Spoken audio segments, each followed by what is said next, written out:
নমস্কার বন্ধুরা, আজকে আমি বানাবো আমড়ার চাটনি। এই দেখুন, আমড়াগুলোকে আমি ছাল ছাড়িয়ে নিয়েছি, মাঝখান থেকে একটু একটু করে চিড়ে দিয়েছি। এগুলোকে আমি প্রেসারে লবণ আর হলুদ দিয়ে সেদ্ধ করে নেব। তো লবণ আর হলুদ দিয়ে আমি আমড়াগুলোকে প্রেসারে আমি একটা সিটি মারলেই হয়ে যাবে। সেদ্ধ করতে বসিয়ে দিয়েছি, আপনারা কড়াতেও সেদ্ধ করতে পারেন। দেখুন, আমার সেদ্ধ হয়ে গেছে, প্রেসারে সেদ্ধ করে নিয়েছি। এবার এটাকে আমি ঠান্ডা করে ভালো করে আমরা গা থেকে পাখিগুলোকে বের করে নিতে হবে, চটকে নেব আমি ভালো করে। কড়াতে আমার তেল দেওয়া হয়ে গেছে। তো চাটনির জন্য আমি এখানে সর্ষের তেল ব্যবহার করেছি। এখানে ফোড়নের জন্য আমি একটু আদা কুচি নিয়েছি, কালো সর্ষে, 5 ফোড়ন, একটা শুকনো লঙ্কা আর কারিয়া পাতা নিয়েছি। তো এটা আমি ফোড়ন দেবো।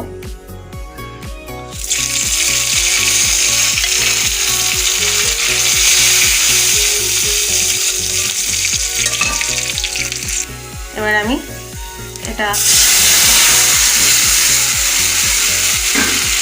আমড়া সমেত জলটা আমি দিয়ে দেবো।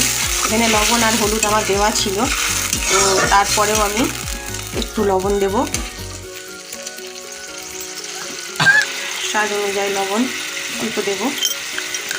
এবার আমি এখানে একটু কাজু বাদাম আর গোটা পোস্ত দেব ওপর থেকে।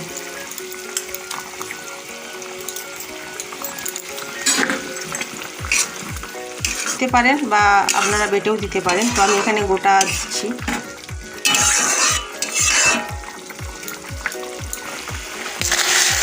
এবার আমি চিনি দেবো, 1 2 3 চামচ আমি চিনি দিলাম। তো চাটনির টকটা বুঝে সেভাবে চেখে দিতে হবে। আরও যদি বেশি খান মিষ্টি বেশি দেবেন, কম খেলে কম দেবেন। তো আমি এখানে 3 চামচ চিনি দিয়েছি।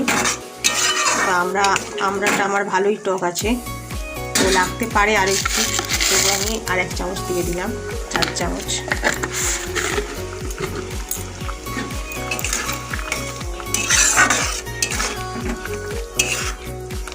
চিনিটা তো তখন গলে যায়।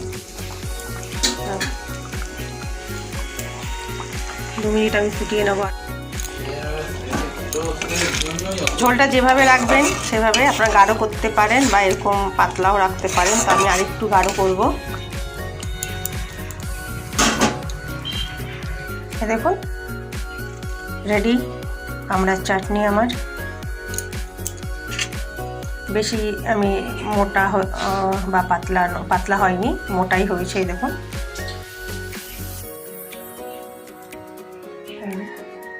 কত সুন্দর।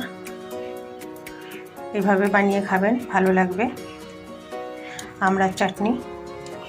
ভিডিওটি আমার ভালো লাগলে লাইক, শেয়ার, সাবস্ক্রাইব করবেন।